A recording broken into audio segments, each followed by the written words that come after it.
This happened over 20 years ago. I was driving back home with my girlfriend at the time. It was Christmas Eve, and my mother's family used to hold a large celebration at my aunt's house in Estacada. This was my girlfriend's first time meeting with my extended family, but she got on pretty well with them.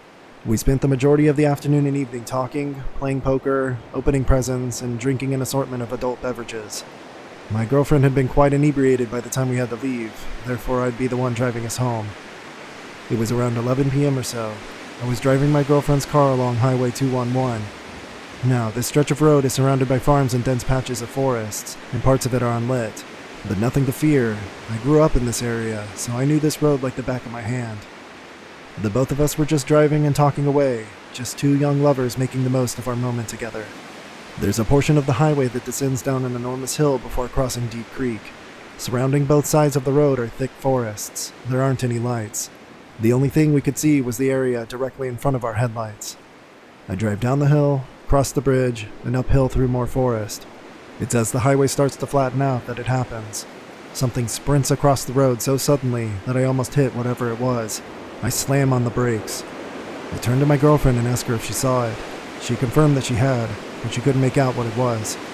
Maybe it was a coyote, as they're a fairly common sight in this area, but something just felt off about it. Whatever it was that ran in front of the car had disappeared into the woods next to the road. Coyotes don't usually just dart out in front of cars, not like that anyway. So for some reason, I decided to check it out. I turned the car around and switch on the high beams to better light up the forest in which this thing had vanished in. I step out of the car and walk towards the woods. I don't see anything, but now it feels like perhaps I'd made a grave error. My heart is pounding, and the hairs on the back of my neck are standing at full attention. But I still don't see anything unusual in the trees. Suddenly, the car's horn blasts. It's not a beep, beep, beep that you get if, say, your driver or passenger wanted you to hurry up and get to the car. No, this was one long, blaring beep. I run back to the car and ask my girlfriend why she leaned on the horn like that. She said nothing. Instead, she pointed to a spot about 50 feet from where I was standing. I looked over in that direction, and that's when I saw it. Surely, this was the thing that ran out in front of our car. He was a man, and he was completely naked. His skin was covered in dirt and mud, and in one of his hands, he was holding a hatchet. He looked back at us, and then he smiled and waved to us just before turning around and walking back into the forest. Needless to say, we got the hell out of there. Once we were safely driving again, my girlfriend explained what had just happened. While I was trying to look for the man in the area he initially vanished in, he circled back around and came out from another spot in the forest, beyond my car headlights. My girlfriend had seen something out of the corner of her eye, and that's when she saw him. Before she honked the horn, he was walking towards me, his hatchet raised as if making to strike me. We called the authorities once we got safely back home, but they never found anybody, or if they did, they just didn't tell us. But the officer we spoke to explained his theory. The man was obviously looking to ambush unsuspecting lone travelers, for Lord only knows what reason. We all agreed that my girlfriend's quick thinking saved my life, as it let my potential killer know that I wasn't alone out there. I moved back into the area recently, so I now drive that highway often. No naked hatchet man sightings yet, but I can tell you that I'm definitely extra vigilant now, especially near Deep Creek.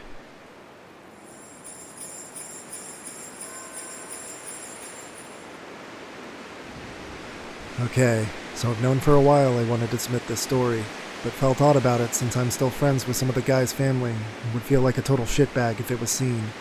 However, I've been home with the kids reading today and getting pissed that I had read all of your stories and was fresh out of creepy material. So, be a part of the solution, I guess. Here we go. I'm a member of the slam poetry scene. Basically, it's an excuse to get people to listen to performance poetry by adding a competitive element to things. After running through the small scene in my city and wanting to branch out and push my career further, I started visiting places within driving distance that I could spit. This led me to Charlotte, North Carolina. I started at their local team venue, where you compete to be a part of a squad that goes to a national competition every year. I was doing well and was accepted into the local crew pretty readily. This led to longer stays and features at some of the other venues in the city. I started going to one that was particularly popular and good for selling CDs. That's where I met him. He worked as a barback, occasionally got on stage and shared frankly shitty poems. He was the brother of the host and everyone knew and liked him. He slowly started flirting with me more and more. Although in my loose days, searching for acceptance and love everywhere, something always kept me leery. I'd gladly accept the drinks he sent over, smoke his weed with a group in the stockroom between sets, and hang out at parties and events. I always had this tickle in my gut warning me not to get closer, but over a year or two we continued to become friends. After a while, he started calling and texting more often, poking me on Facebook daily, sending messages about wanting to be more than friends, that he wanted to find a quote snow bunny, yes I'm white and he's black, and settle down. Again, I never entertained it. There was something gnawing at me, the crazy in his eyes too hard to miss. I eventually moved to Denver to take a position teaching poetry and work at a friend's law firm. The second Christmas I was there, I got the call. A friend from Charlotte relayed the following. He had found his white girl and gotten married. They seemed happy at first, but slowly began fighting more and more. It spilled over into the venue, and often they had to be separated by friends from physically attacking one another in public. One friend, later thinking back, remembers the last time she saw them together, him pushing his wife, followed by her throwing a drink in his face and scratching his neck deep enough to draw blood. She said after the couple had been dragged away from each other, that she sat down with him and smoked a cigarette. She said she laughed and said, "You guys are going to kill each other." Around Christmas last year, his wife just stopped coming to the bi-weekly events they both attended regularly. He explained it away that they were on a break. Time goes by, no one really questions that they hadn't seen or heard from her in a while, thinking that she was breaking from the whole scene in order to put some distance between herself and her husband. Her parents, however, hadn't heard from their daughter since the Thanksgiving dinner. They would call him, and he would say everything was fine and blow them off. This continues until a week after Christmas, knowing their daughter would never miss a holiday without at least a call. They called the police and sent them over to the couple's home for a welfare check. The cops arrive, knock on the door, and are let in. They ask him where she is, and he replies that she's in the bedroom. He shows them to the room, and there she lay, dead for weeks, rotting in their bed. Oh, and he killed their little dog, too. During this time, he had been attending events hosting hip-hop nights, even publishing a blog on making a marriage work on one of the local organizational sites, never once letting on that every night he was going home and sleeping with his murdered wife. The sickest part of it all, he had a child from another relationship, a daughter whom he gets to celebrate every other holiday with. That Christmas they opened gifts, had dinner, cuddled up on the couch and watched movies less than 100 feet from her decaying stepmother. I don't know what would have happened if I'd ever taken him up on his offer to date, but I do know that me and my gut are going to stay on speaking terms, and I'll always, always listen.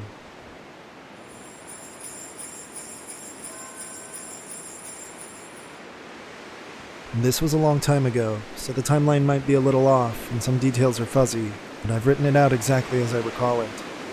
In the early 2000s, my family was living in Europe, and in December of 2001, we were coming back home to Latin America for Christmas vacation. My brother and I, both in high school at the time, and my dad were flying together from Paris to Miami. My dad was seated in business class while my brother and I were in coach, sitting in the middle two seats of the middle row. The flight was pretty normal at first, absolutely nothing out of the ordinary. About 4 to 5 hours into the flight, I was reading a book, almost dozing off, when I heard a woman start to repeat the word no over and over. At first it was quiet, almost inaudible, but it quickly got very loud and urgent. Before I realized what was happening, she was screaming no at the top of her lungs. I looked up and saw a flight attendant a few rows ahead of me to the right, hunched over someone sitting on the window seat.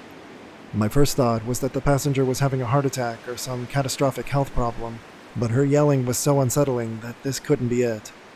There was a strangely long delay in people's reactions. Nobody did anything. I completely panicked and froze in my seat.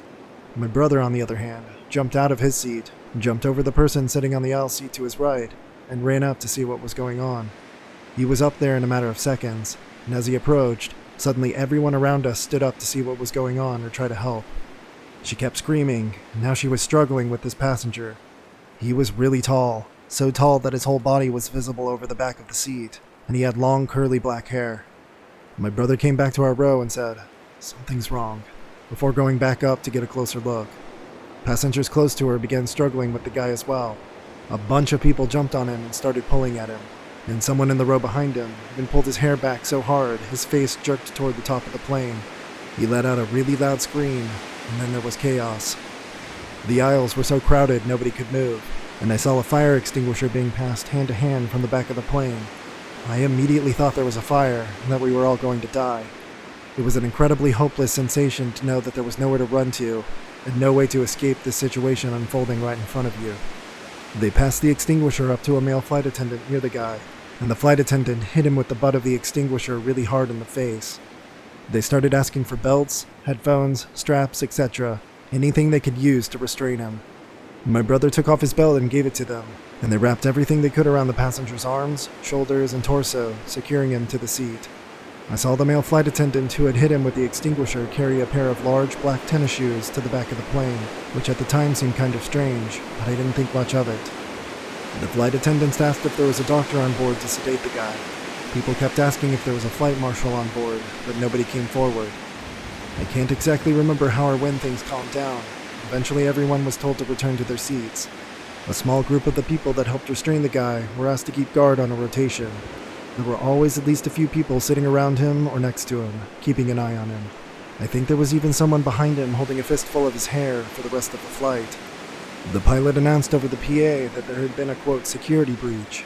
I can't exactly remember what he said, but it was vague, and that they were being diverted to Boston Logan Airport. He said that they didn't know if the person was working alone, so, quote, get to know your neighbor. We were in the middle of the Atlantic, with maybe 4 hours to go before we could land. Things were a bit ominous and tense, but for the most part, everyone was friendly and in a pretty good mood. Nobody knew what had actually happened. We weren't allowed to get up from our seats. If you had to use the bathroom, you needed to call a flight attendant to escort you to the lavatory, where you weren't allowed to lock the door either. After a while, they put on the movie Legally Blonde to distract passengers. My brother and I went up to business class to talk to my dad. Apparently, they didn't hear the extent of the chaos back in coach, and they were all going about business as usual, pun intended. A few hours later, as we approached the US, we saw fighter jets outside the windows on both sides of the plane.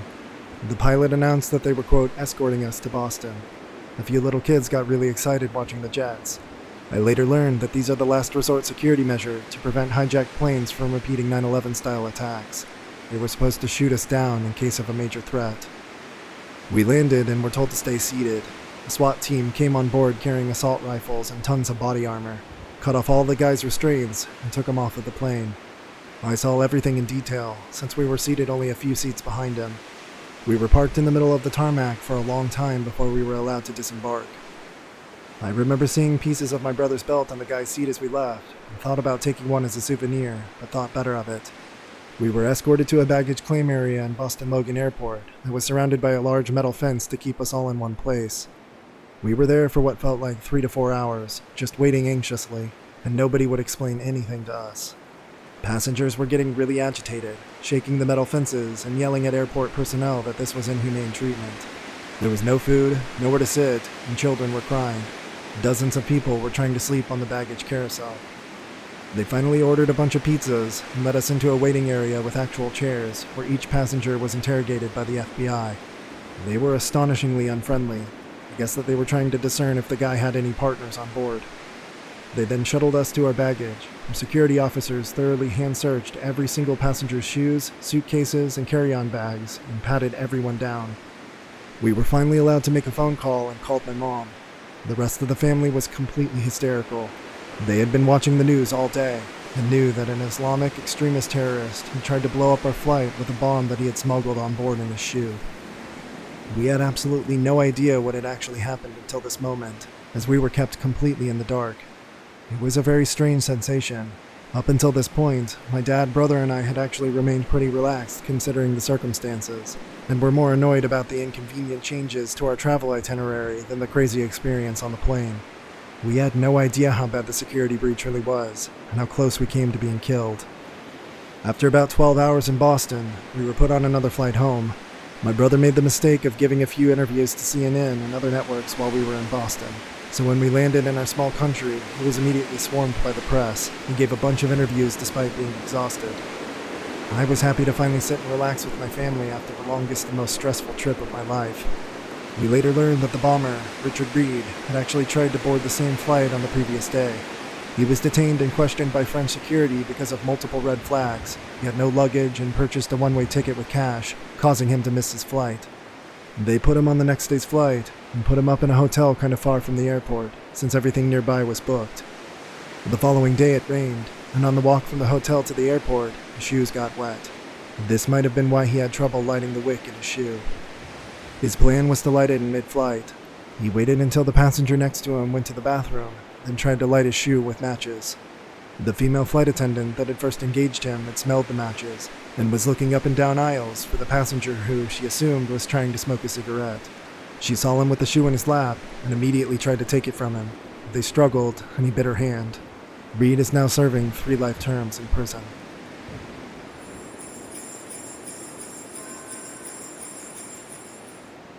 This happened a few years ago while I was still in high school. I was 17 at the time. I grew up in a small town, and my mother, sister, and I had moved to a larger city. I was home alone with my little sister who was 3, as my mother regularly worked night shifts, and I was a built-in babysitter. It was winter, just before Christmas, so by about 5 p.m., it was essentially black outside. This happened at around 9 p.m. I would let my sister stay up late with me, and once she fell asleep cuddling with me on the couch, I would move her to her room. It helped to eliminate temper tantrums about bedtime. So we were laying on the couch when our dog started to lose his mind. Our dog was a big floppy basset hound named Matilda. She was incredibly sweet and would rarely ever bark, but at this point she's growling and the fur on her back is standing up. I immediately knew something very wrong was happening, and I picked up my sister and brought her to the washroom, which had no windows. I sat her in the tub and told her not to move, and I locked the door from the inside and shut it. I go back to the living room, my sister safe and sound, and grab my cell phone, ready to call for help if I needed to. That's when somebody starts banging on my door like crazy. I looked through the peephole, and I saw a man standing outside, his face covered in blood. Matilda is still losing her mind, and she's trying to force herself between me and the door. My heart is pounding in my ears, and it feels like my stomach is about to fall out of my butt. I have no idea what to do, so I move away from the door and just stand there silently freaking out. The banging gets louder, and then I start to hear voices and yelling, and this guy is pleading with me to open the door. I go and look in the peephole again, and there's another guy there beating on the blood-covered guy.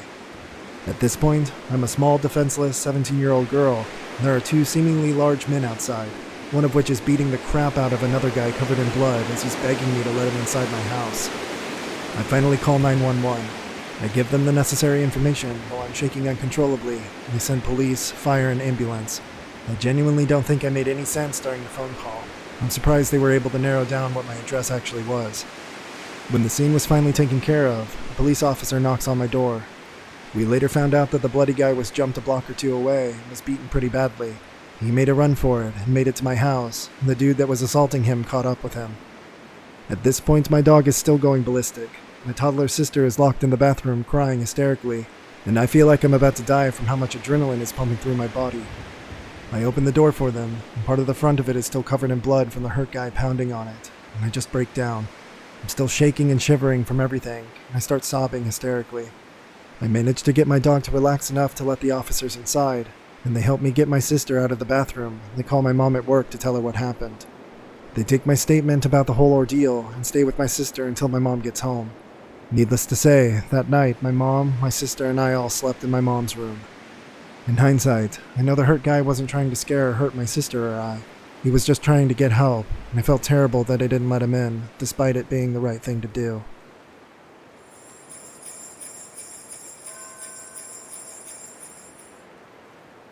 So, for context, I'm a 22-year-old male, and I live in a large city in the Midwest. Now, I drive for Lyft while putting myself through trade school. I drive for other similar companies, but that's beside the point. I have many horror stories from those as well, but I'll tell those another time. It was Christmas Eve 2020. I was out running Lyft for a few hours before heading to my mom's with my new baby and wife. Nothing special going on for the night, just the usual. Get a ride request. It was a pickup from this kind of lower income apartment complex. No big deal. I arrive, and I find my passenger. He has all of his belongings, several boxes of stuff. Now, my car is a 2006 Chevy Impala, so it's not too big. We get all of his stuff loaded up, barely, and are on our way. During the ride, he's crying, saying his girlfriend was cheating on him, and that he had walked in on them earlier that night. He couldn't stay there because it was her name on the lease, so I was taking him to a hotel. Now, in my city, we have a street that is well known for having vices. Hookers, drugs, gangs, weapons, and shady motels, the works. We get to the motel, and he asked me to wait for him to check in and get his key. No problem, man, I say. I'll confess, I break the rules a little when it comes to Lyft. I have a gun hidden in a concealed holster secured to the underside of my driver's seat for protection. Reason being, driving Lyft and other contract apps, I've had knives and guns pulled on me, as well as people have tried to fight me, rob me, and all kinds of other things. But, like I said, another time. This motel was on that street I mentioned before. Homeless people were everywhere.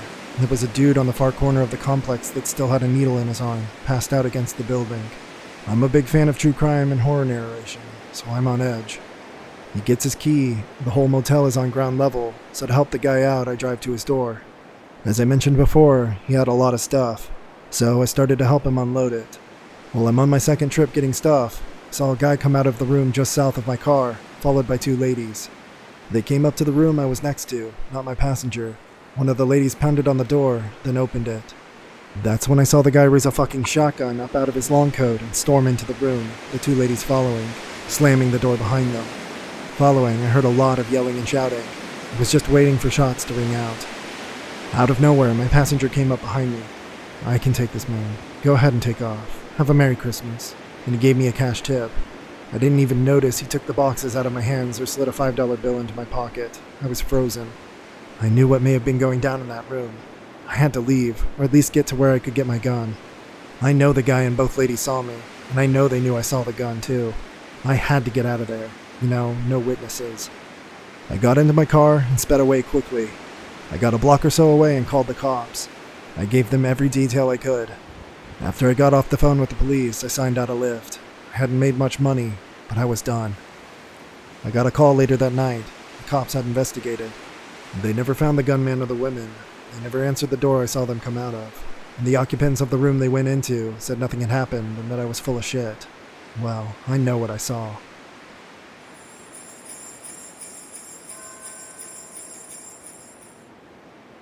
When I was younger, every year for Christmas I would drive upstate to my aunt's house along a stretch of highway. I cannot for the life of me remember the name of this road. All I know is that it runs nearby Akron, New York at some point. However, most of the drive is through rural areas with little to no towns nearby. So, it was the dead of night, and my groggy self had gotten off a long shift and had to drag my ass to my aunt's house since my extended family was expecting me the following morning. Near halfway through the drive, I realized that I was low on gas, which really irritated me. My brother had told me that he had filled it up the day before, so he either forgot or was straight lying. I saw an archaic-looking sign for a gas station off the next road. It wasn't an official road sign, literally a pole with a slab of metal attached with "gas off, next exit," or something along those lines painted on. That seemed a little sketchy, but people do the same thing with fruit stands on highways, so whatever. I pulled off the next exit on some dilapidated country-ass road through dense woods, and the whole thing was creepy and surreal. I kept expecting Leatherface to come running out of the trees with a chainsaw. Anyway, eventually I came to the gas station and realized quickly it hadn't been open for years. It was all rusted, and the convenience store's roof was caving in. The gas pumps had all been taken out as well. I pulled over next to it and checked my gauge. I would probably only make it another half mile before running out, so I called AAA, and they said they'd send a truck over. Now I played the waiting game. I left my engine on, because when the headlights were off, everything was pitch black, and my paranoid self wasn't sitting next to an abandoned gas station in the middle of a forest in complete darkness. So most of the wait went uneventful. That is, until I sensed movement around the side of the old store, where my lights were pointed. I looked up, but didn't see anything more, so I looked back down at my phone. Then, over the sound of the night, I hear someone yell, "Hey buddy, come here," in a demanding tone. I look up, and I shit you not, there's a dude standing by the old store, looking at me, illuminated by the headlights. He looked like a run-of-the-mill homeless guy. I was honestly spooked, and figured he must have been squatting there.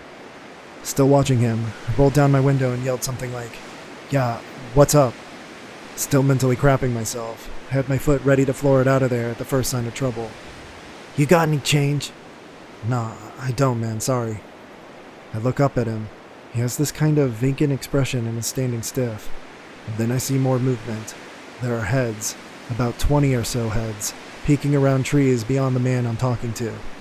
I can't see them clearly at all, but they're definitely people. Literally just heads staring in my directions from around the trees. I see a different guy beginning to walk around the gas station, and then I turn around and sped off. I got as far away from that place as my tank could carry me, and I updated AAA on my location. The driver came back over and filled me up, and I didn't say anything. But after he left, I wanted to call the cops, so I called the nearest town's sheriff department. They said they'd send a trooper over, and I gave them the location. When I got to my aunt's house, they called me back and said whoever was there was gone, but they could tell that a large number of people had been living there for a while. Blankets, canned food, the usual. The whole situation still freaks me out, but frankly, I can consider myself lucky that I'll always have such a creepy story to tell. I'm just glad nothing bad happened.